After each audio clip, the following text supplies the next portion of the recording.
Good Wednesday, everybody. Meteorologist Casey Cloud here in the Weather Center, taking a look at that current radar right now. You're not really seeing any sour action around as those temperatures are pretty nice. Going to be cooling down some, but again, as we talked about, not as much as they've been doing here in previous nights, as we're kind of on that warming trend right now. As we kind of look ahead, you'll see what I'm talking about before we have another front coming in here tomorrow night into early Friday, which is going to knock temperatures down a little bit. I know cloudy conditions will be a factor, and maybe not being able to see that lunar eclipse here as well in our local area. But then Friday, Saturday, Sunday, after that cool down, we're going to be seeing temperatures moderate. Before Monday, we have another frontal system coming on in, and we'll see that here in the full forecast as those temperatures on Tuesday will really get knocked down here by what we're expecting with the next frontal system. So just kind of stay tuned. We'll break that all down for you here in this update as I go ahead and just see what's going on right now. I know wind's not too strong around as we're looking. You're seeing a little bit of wind here, but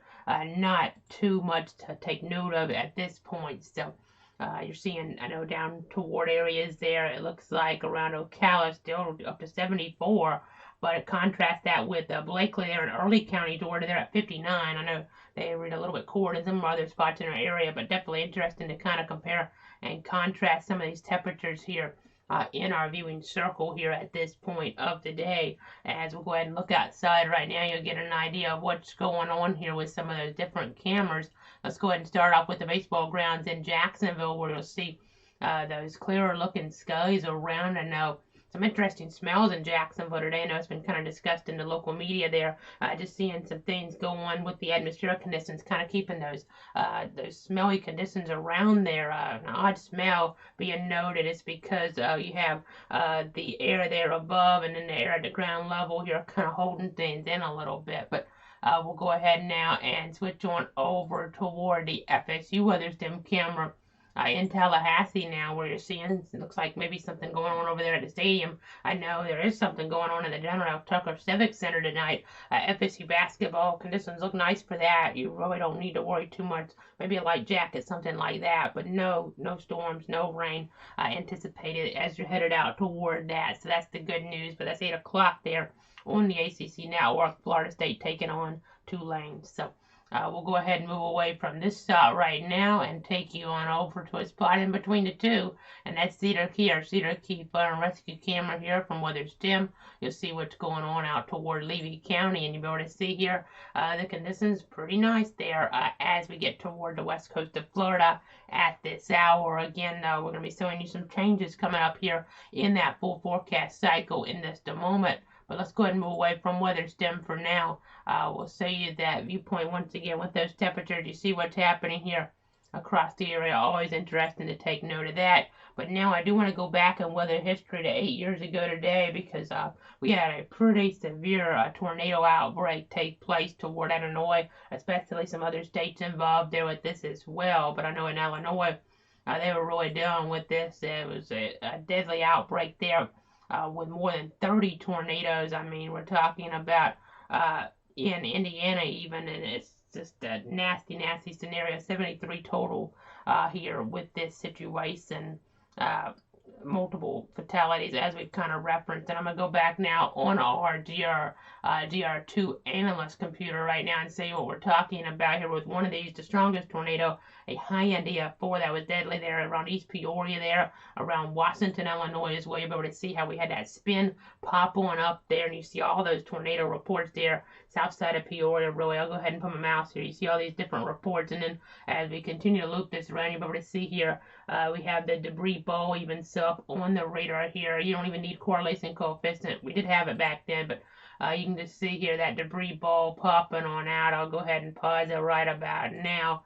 And you can just see here this terrible for our radar to be able to see the debris so clear that it presents a ball-like image here. But the debris was just so dense there, unfortunately, as you see that matching up with correlation coefficient. There's so much of that debris there in the air. Very rare to see something like this in November to this magnitude with the tornadoes that we saw that day, the number and the intensity of them. But 8 years ago today in weather history, nothing like that going on today. But we'll go ahead and go on over now toward our graphics, because I do have our enhanced data scale up over there, and you'll be able to see what we're talking about with the devastating tornadic action that took place there. You see winds there in the DF4 range, 166 to 200 miles an hour. I know this one that we were just looking at had winds to 190 in spots, and that's just terrible, obviously.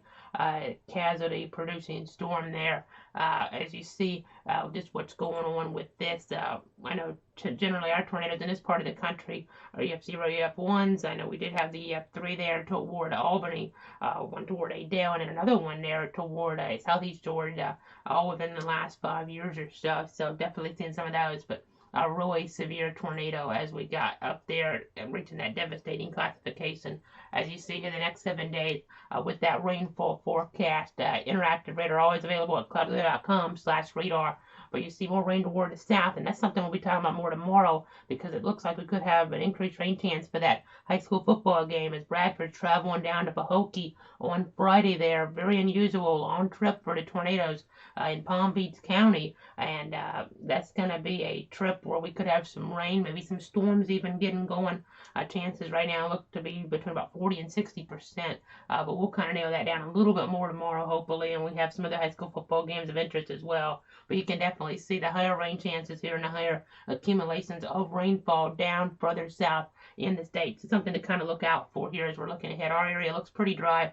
Eastern coast there could see a little bit more action with the rain, and then a frontal system coming in next week could increase these amounts just a little bit here, as I'll see you now with that extended outlook. I know fog likely tonight, so be prepared for that. Be aware of that potential. You see getting to a high of 80 here tomorrow to 73 on Friday. That one frontal system comes in. Unfortunately, that frontal system coming through Friday morning will keep those clouds around, and that could make it hard to see that lunar eclipse. But then Friday night, the high school football playoffs, we'll be watching the forecast down to the south, up north here in northern Florida for many high school games around the local area in our local viewing circle where the games actually take place. The conditions look pretty good, so that's the good news. Rain chance is only about 20% on Friday, but again, higher down toward the south, so that's something to keep an eye on. And then you see Saturday, I mentioned that breezy conditions do continue, because we're going to be seeing that nature of things here, especially toward the east coast. We have a little bit of that wind that'll be coming on in, and that could kind of make things a little breezy, but it should be pretty nice out there.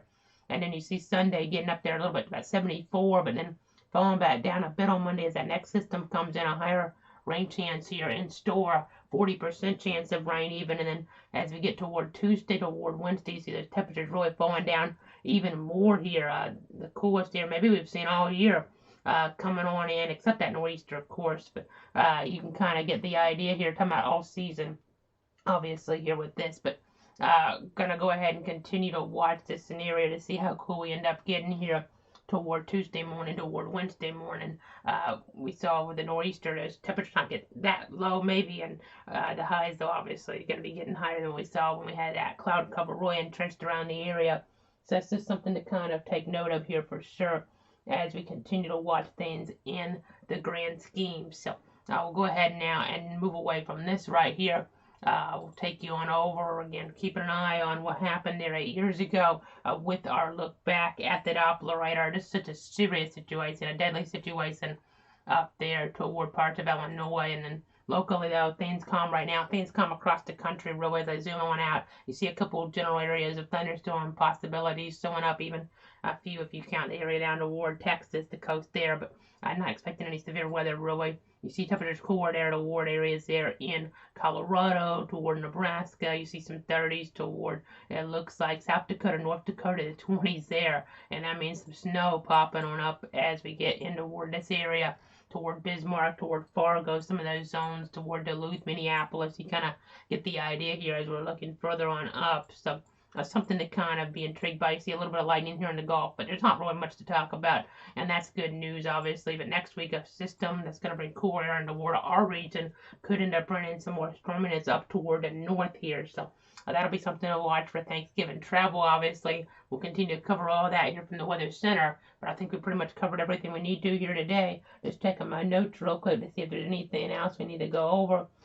Just wanted to go over with the anniversary there of that tornado outbreak 8 years ago, all the different impacts that occurred, that tornado there that we were just showing you with the debris ball on the radar, something you used to could really use, and you still can, but correlation coefficient shows the debris signatures really even in the lesser severe tornadoes now. But when you have the really strong tornadoes, the violent tornadoes, you can really see that debris even on the radar years ago, because you could just see how the radar picked up on that because it was so dense. Of course, now again, correlation coefficient coupled with radar makes it even better for tornado debris detection for even weaker tornadoes. So something to keep in mind. We'll be back here tomorrow with the latest weather information. Have a great night.